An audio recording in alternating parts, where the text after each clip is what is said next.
Right, we're both recording. So I'm really happy to be back with my matey Brice, and for our second short coffee chat, so our shorter video things. And we're actually going to be speaking straight after this with one of my other friends, Arunas, on our passion series. So before we get stuck into what we're going to be talking about today, Brice, how are you doing? I'm good. It's early here over in Georgia, and it's so fun because I get to see you today with the sun out in England. Normally, when we're filming, it's dark for you because I of the know. time change. So you look It's very been lovely, very light. It's just such a lovely day here. I went for, because I'm working all this afternoon and all the evening, I went for a lovely 2 hour walk with my dogs, and it was just so beautiful, and the temperature's lovely and the bulbs are starting to come up, and I think we might have a cold spell coming, but spring really feels in the air even though it's only February. So today we are going to be starting a little series of sort of kicking off some of our coffee chats with our really good friend Liz, who has got her Etsy shop on the t-shirt, and we've had Liz on our passion series as well. And you and I, we love wearing clothes. I haven't got mine on at the moment because mine hasn't come, but do you want to stand up and model for us? And Catherine, you surprised me with this shirt. The more I Yeah. learn, the less I know. I got you and Liz, but so I'll have to tell you guys, the mail in Atlanta gets a little tricky sometimes. We have some issues with our post office here, but both you and Liz in this week have sent me that message like, girl, go check your mailbox. And I was so excited to get this shirt. Of course, I got the we are all just walking each other home shirt before, but this is literally, I feel like this is the theme for this time in our history, you Um, know? so Liz is amazing. Bryce, do you just want to pull up her? Are you able to pull up her details just so we can show the listeners? Yes. And of course, we'll both be putting it below the videos. But the Liz Olive Show, this is Liz on YouTube. And Right. if you go to her on YouTube, we'll put all her links below. She's obviously got her link to her Etsy shop there as well, which is amazing. And this t-shirt, if it's not already on there, will be on there because she's just about to add it in. So that one there, the lovely purple vest there, is the one we're going to be talking about next week. We're all just walking each other home. I've ordered a few of these, but because they're going to the UK, obviously they're taking a little bit more time. She's so And talented. he's She's so talented. We have the Charlie Ward shirt here that's very popular. It's all a pantomime. And these sketches she does, I believe, right, Catherine? She does these Yeah, sketches. it's absolutely brilliant. So when I wanted something special for Bryce's birthday, I was like, oh, this is this phrase that Brice and I are always using together. You know, the more I learn, the less I know. And so she came up with a choice of designs. We had such things. So she's going to add this onto the shop. So within the next few days, it will be on there. So if you like it, guys, you can order it. And also she is quite open. Like for me in the UK, I wear long sleeve t-shirts. So she's going to put some long sleeve t-shirts on there as well. So don't be shy about if there's something that you want. It's always worth contacting Liz because she's so creative and really developing her shop all the time. And But you can, I mean, right here, contact shop owner. Like it's so easy to get in it's touch so with her. easy. And And Liz, she Liz is loves it. literally, yeah, she is literally one of the kindest human beings that you will ever meet. So she's, you know, and as a small business owner, I'm sure she wants to get feedback from people, you know, the fact that she lives close to me. So the fact that we might not think about the fact that someone in the UK or in a colder climate might prefer a long sleeve t-shirt. So don't be afraid to reach out to her because we, as a business owner, you need to understand, she probably wants that, you know, like, oh, that's awesome. Cool idea. Let me do that. Yeah.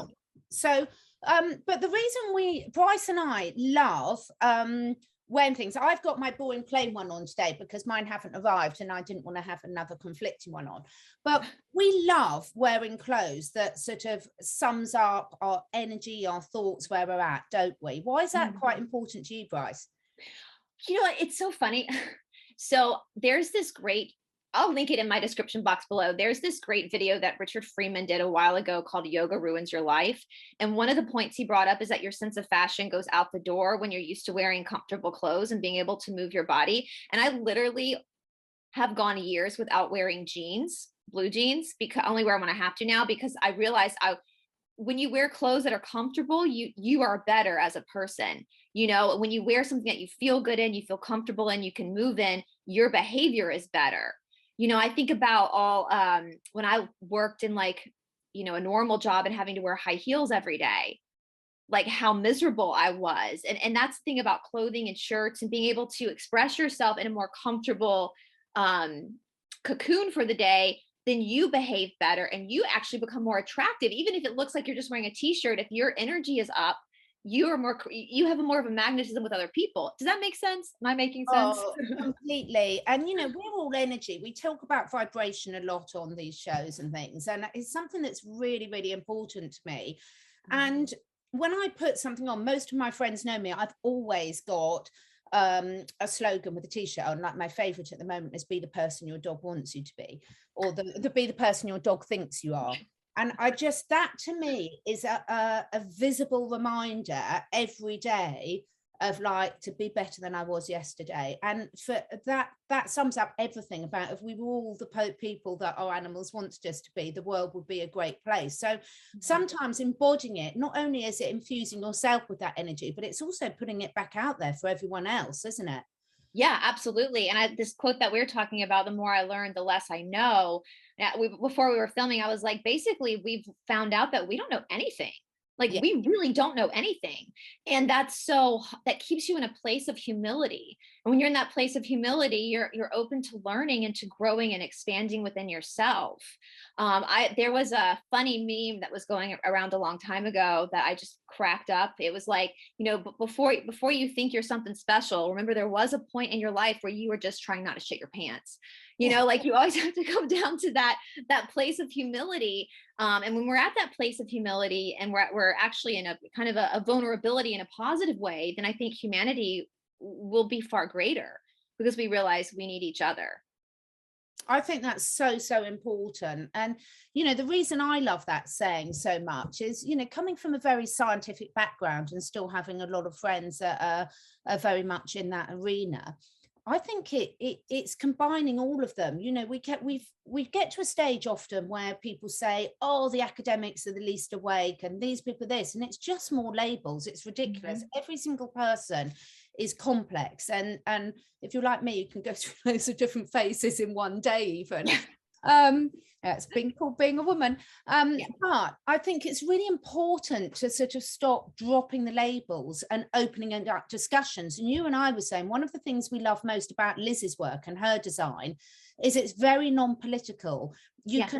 This can mean you can both be wearing the same set thing and it can mean different things to different people. It opens up a discussion, and isn't that what we're trying to do in this day and age? Yes. Open up a genuine discussion and really listening to both points of view. Make conversations great again. Bring back debate. Bring back, that's where we are at that point in our, and I've said it before with you, Catherine. I was born in 1983, so I feel like I was like the last generation to actually have like a proper childhood because we didn't have the internet. We had to actually go to the library and we had to debate. And we were assigned which side of a topic we were going to take. And so if it was, you had to go and research, even if it was a point of view you didn't inherently agree with, you had to then go research the other side's perspective. And if we come back to that idea of having conversations, that's why I love the round table so much that we do, because you get to hear, even though a lot of us on the round table are coming from the same point of view, but there's also different perspectives of that point of view. Exactly. And if you can listen into what, it opens up this world of possibility for you as well. It makes you limitless when you're willing to hear what the other person has to say. And I remember my sister, this was a while ago, this was right when the whole fiasco of 2020 started globally. We'll say, you guys know what we're talking about, that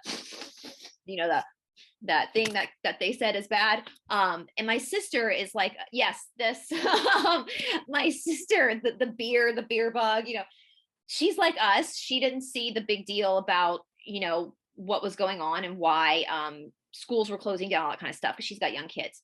And she ended up pulling her kids and putting them in a private school so they didn't have to all day.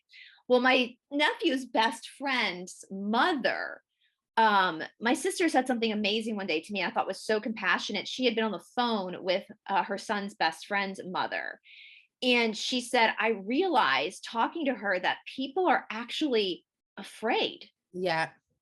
And I felt compassion for her because, and when my sister said that, I was like, that was so mature of her spiritually to even though there's frustration with people who are falling into the story, but to actually listen to someone and realize that this woman was terrified Yeah. and was scared to send her kids to school because she believed and to have that compassion, not for believing the story but for feeling that fear.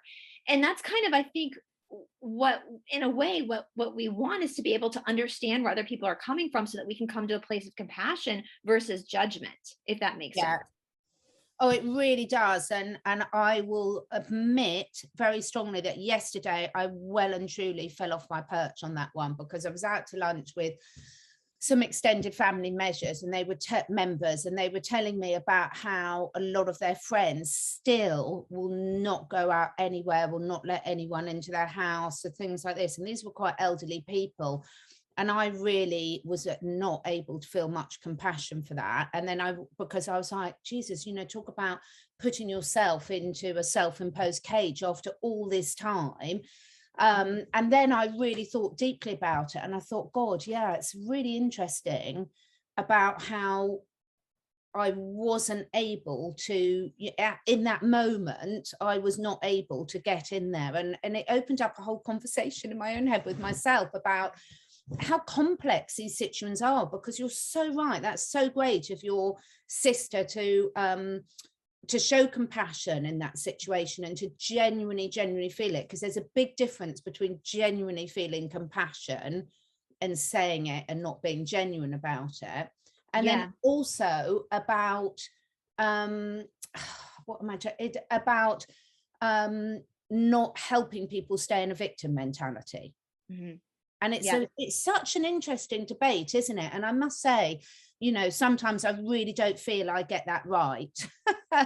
Yeah, well, that's the point of being human, right? Like, it's so interesting. I recorded part 3 of the Magdalene series yesterday, and she goes through this in the book of the Gospel of Mary. She quotes Jesus, Joshua, saying that there is no such thing as sin, that sin is just you forgetting who you really are. And so you dive deeper into that and you look at mistakes you make in your what we considered like sin, mistakes you make, and all they are is like stepping stones for you to reevaluate yourself and learn more about yourself, if that makes sense. Like, of course there's psychopaths, of course there's people that are doing horrible things, but for the average person, when you make that mistake where you judge too quickly, or you say something you regret, or you didn't act the way you wanted yourself to act, it gives, and that comes up in you, it gives you that opportunity to then reevaluate your own self. And that in yoga, we call it pratyahara. It's like self-study. It's the withdrawal of your senses to study your own self. You are your own science experiment at that point. And I think I love that, be the person you think your dog is, because if we actually went around our day remembering that was like our mantra, then we would definitely have to like backpedal a little bit and course correct, because we are constantly not being the person our dog thinks we are or that we want to be. But there's wisdom in like experiencing that downfall within ourselves as well. You're so right. And the animals see the real you, not what you're trying to falsely perhaps project into the world. And I'm talking about the royal we here, not royals, but just generalizing and things. And it's really fascinating. I've been doing I'm currently writing my course at the moment on animal communication, because lots of people have said they want to learn in it. So I'm putting a course together on that, and it's just absolutely just wonderful. I mean, I'm just loving it, because one of the things I was looking at yesterday was, do animals feel guilt? And it's really interesting, because we know they feel the whole range of emotions that humans have. But one of the things I have noticed is they don't stay in guilt. So they might say, if they nick a bit of food off the table or something, say a dog, and you say, oh, naughty girl, look what you've done, you've taken my dinner. They know they've upset you, but they let go of it. They're not, the next day, they're not thinking, oh, I really shouldn't have taken mum's dinner. They've moved on to the next things. And I think what I find really brilliant between animals is, yes, they feel all the emotions. And absolutely, if you've had animals that have had abuse in their life, they definitely hold on to things, but they don't stay in the lower vibrational emotions and keep beating themselves up like humans have. Does that make sense? It makes perfect sense. And it's funny, there's there's a funny YouTube, I can't remember the name of the dog. This came out years ago, but it was something, the guilty dog.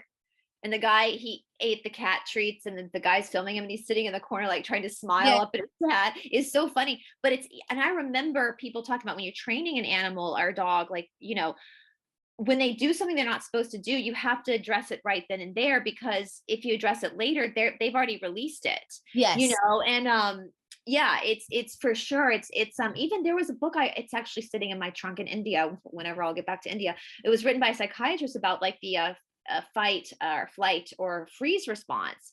And it talked a lot about how animals, when they freeze in fear, if the predator is left, their nervous system, you'll see them like shake it off literally. And then they allow their body to like shake off the fear, and then they move on. What happens to us humans is we don't shake it off. We don't allow ourselves to shake it off. And so when you get into like a huge influx of trauma, and your body, you'll start shaking uncontrollably again, and then you want to stop it. But they're saying, no, allow that to happen, because that's what the animals do, so that they can release that energy and not carry that around within them.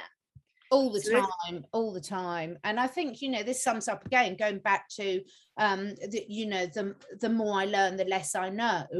As I think it's just being aware to all the time, to just be like taking on this new information and trying it out and seeing what works for you and what doesn't work for you. And we can get so hung up, particularly in this sort of truther movement, about who's right and who's wrong. There's lots of conversations at the moment about certain people, and are they on the good and are they in the bad, and you're just like, oh my goodness.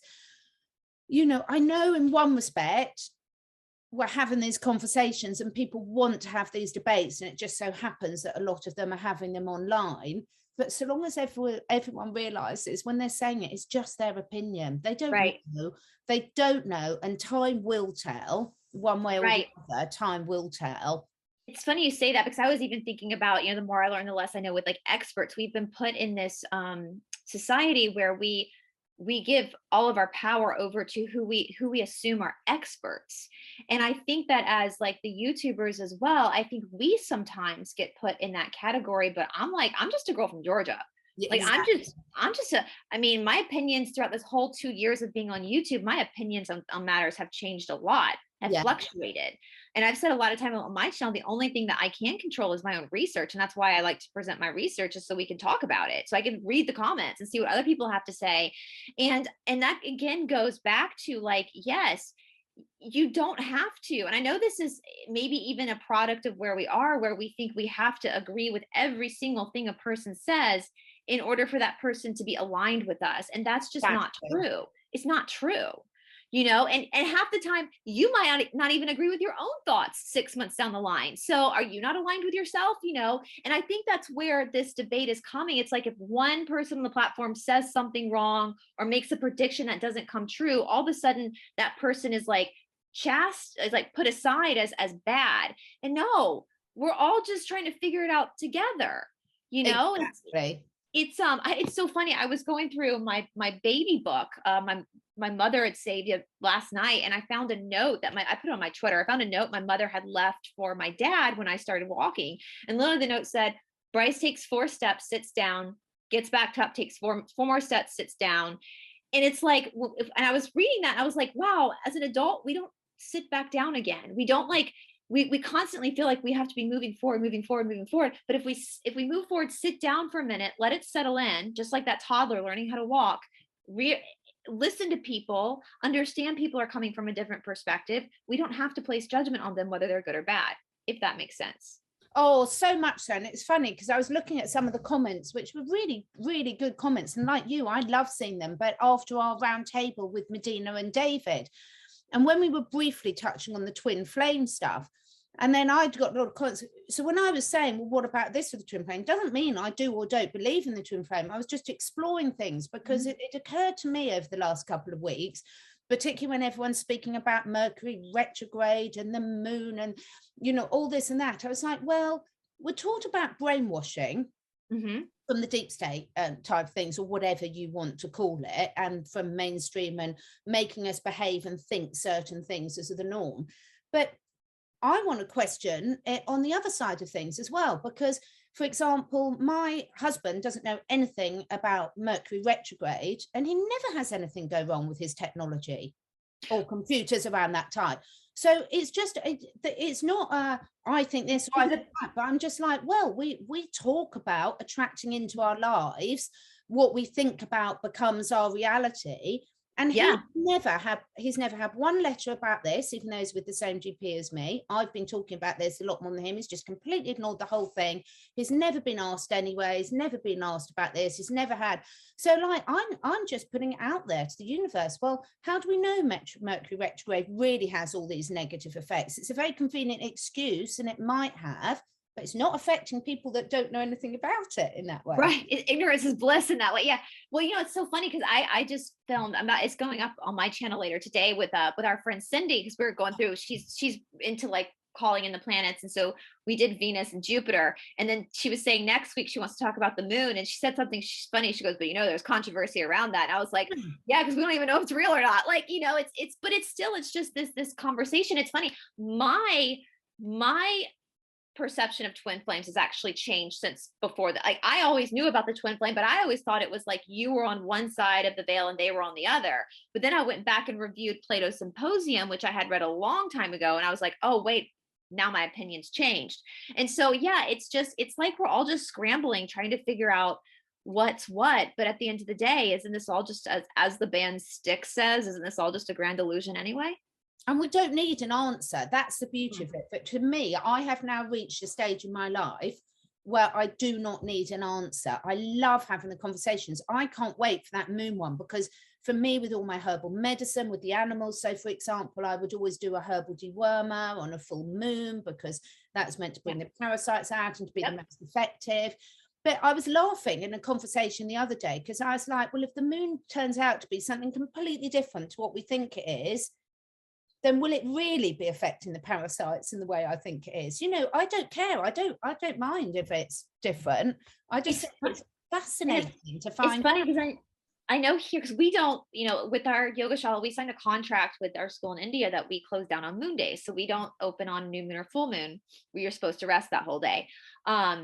And I know that, like, living in a city, if you live in a big city, you can probably ask one of your police officers or, you know, a hospital worker, like, what they know the moon schedule, because the full moon always is crazier for them. But what's interesting is, because, you know, at this point where I'm sitting now with the moon, I think we do have a moon, but I don't think what we see is actually that moon. Does that make, like, the sun might not be the, you know, so there's it's that whole, like, well, then what is that? The more I learn, the less I know. Exactly. And I learned, the less I know. So we'd never be having these fun conversations if it was like, right, tick that one off, you've got the answer, tick that one off. How boring would the world be? And that's how all the great inventions have been made, because it's like, you think this is it, and then someone takes it up to the next level and the next level. And actually a lot of what we're doing is just remembering what people before us have already known anyway, and perhaps we've already known in previous lives.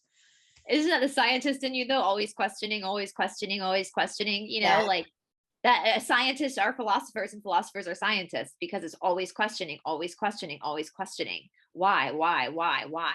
You know, and we're going to see that in our next chat with Runus, because we've worked together and he'll know how annoying I can be with my questioning in real life. But it's just fascinating. I think I just haven't, even though physically I'm 54 now, mentally I'm still in that 5-year-old stage of why?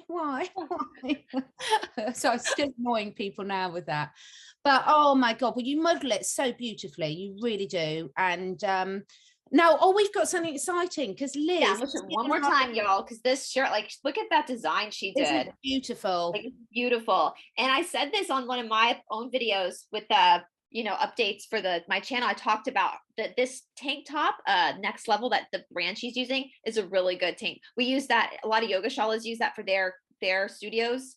Tank tops, lovely. It's a good brand. It's not going to shrink. It's a really sturdy, good brand. So whatever size you are, this is a small, for me is a small. So, you know, if you're a lady and you want it more coverage in the chest area, maybe a medium, but this is a small. So yeah, great brand. we are really excited because Liz is giving our listeners 15% off anything in the shop on an ongoing basis. So we will put the code below, but the code is PASSION, PASSION.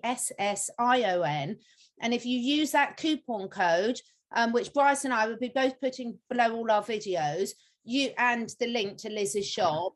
And we are passionate about supporting people who are getting off their backside, doing ethical businesses, and moving forward in the way that we want to. And let's get us all off these big corporates that we don't think will know what they're doing, and let's start supporting wonderful people like Liz and other people who are really moving the world forward and really shaping their own way, aren't they?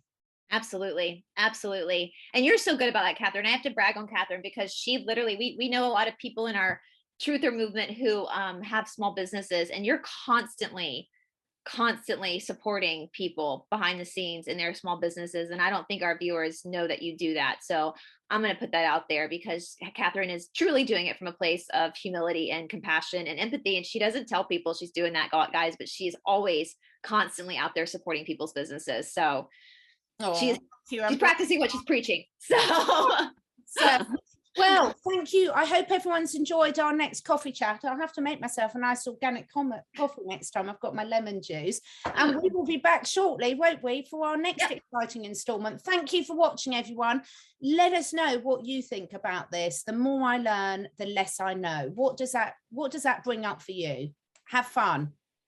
Bye. Bye.